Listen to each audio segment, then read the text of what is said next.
After almost 3 years of Reverse 1999 coming out, many things have changed in and out of the game. So, is it still worth playing? Today, I'll answer that question by going over the 5 main drawing points of the game, in my opinion. Every part is burning. Wir haben keine Zukunft, Doktor. What is the best and most enticing thing for a man? The king asked. Satan laughed in response. You are asking for an answer you wish not to hear. And what is best is beyond your reach. To never be born. To never exist. To be nothing. But you still have the next best thing. Die. And do it soon.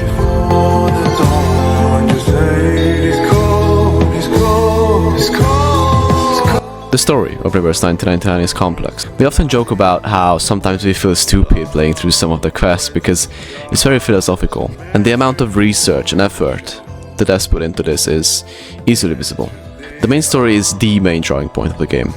It is the number one thing that makes the game so worth and so satisfying to always come back to. If one were to start today, you would have hundreds of hours of content to experience at your own pace. And Reverse 1999's main story is, in my opinion, one of the best in gacha. You'll like it if you like sci-fi, stories that make you think, or a narrative that relies heavily on philosophic themes, or Doom Yuri. Now, you don't need to be knowledgeable about any of the game's themes to enjoy them, however, I know it can be overwhelming sometimes. Even for me, a day one casual, sometimes I don't have time to play some of the events, and then I get FOMO'd a little bit because I know I'll enjoy it, but there's a timer on their events at the start.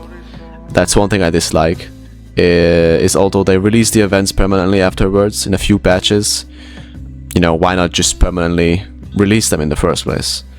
Especially when some of them have mainstream relevancy. I mean, that's the only thing hindering the experience, in my opinion, because the game doesn't tell you about these events or the chronological order between them and the main story, so that's one thing to be aware of. I wish they would add something like a chronological tree into the game, showcasing to have a better outlook for new players especially, but also for casuals and everyone else. The combat of Reverse 1999 is turn-based, so my opinion hasn't changed much on the core. Purely just for the gameplay, it's not really worth picking up the game in my opinion, however it can be very much enjoyable, especially with your favorite characters. The one downside though, is the worsening power creep. I usually don't do endgame much, but when I do, I always struggle with older units and free-to-play teams. I'm not sure of how big the gap is, as I'm no expert in the field, but I've heard of it being not so great in recent times. When it comes to character kits, the archetypes have been pretty restrictive in my opinion, but the creativity and the visuals have gotten better and better as time went on, which takes me to the next point, which is art in Reverse 1999. It's a huge part of why people adore this game. It's beautiful, really, drawn in an oil painting style. And it just keeps getting better and better, prettier and prettier.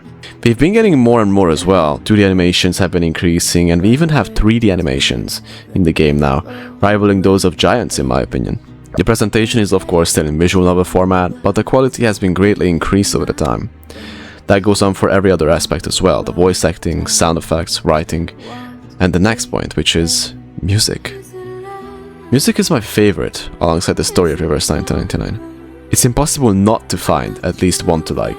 From the infinite choices and the diversity that they have, their music satisfies an itch in me like no other. Some are uplifting, some comforting, others are sad and empowering. Regardless of the genre, they always cook. They have something truly special with their music, and honestly I just wish more of it was in the game, because some of them are only on their YouTube and other channels, as far as I'm concerned, as far as I'm aware at least.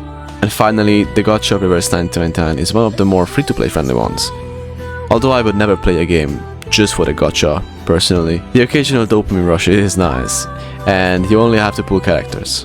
There is no weapon gacha, and almost every character goes into the standard pool, except the anniversary and true limited characters. Hard PT is 70, soft PT is 60, so you get a lot just from doing dailies.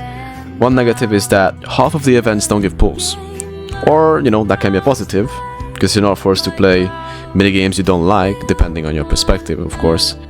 But they are usually generous with pulls in my opinion, and if you're starting out, you'll be able to get whoever you want, and can, at the moment. Normally I get one character per 2 patches, but depending on luck and willingness or time to play, it might be more or less.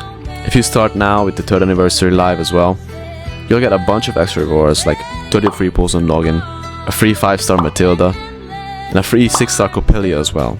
And if you already have a 6-star, you get a free copy for a standard 6-star of your choice.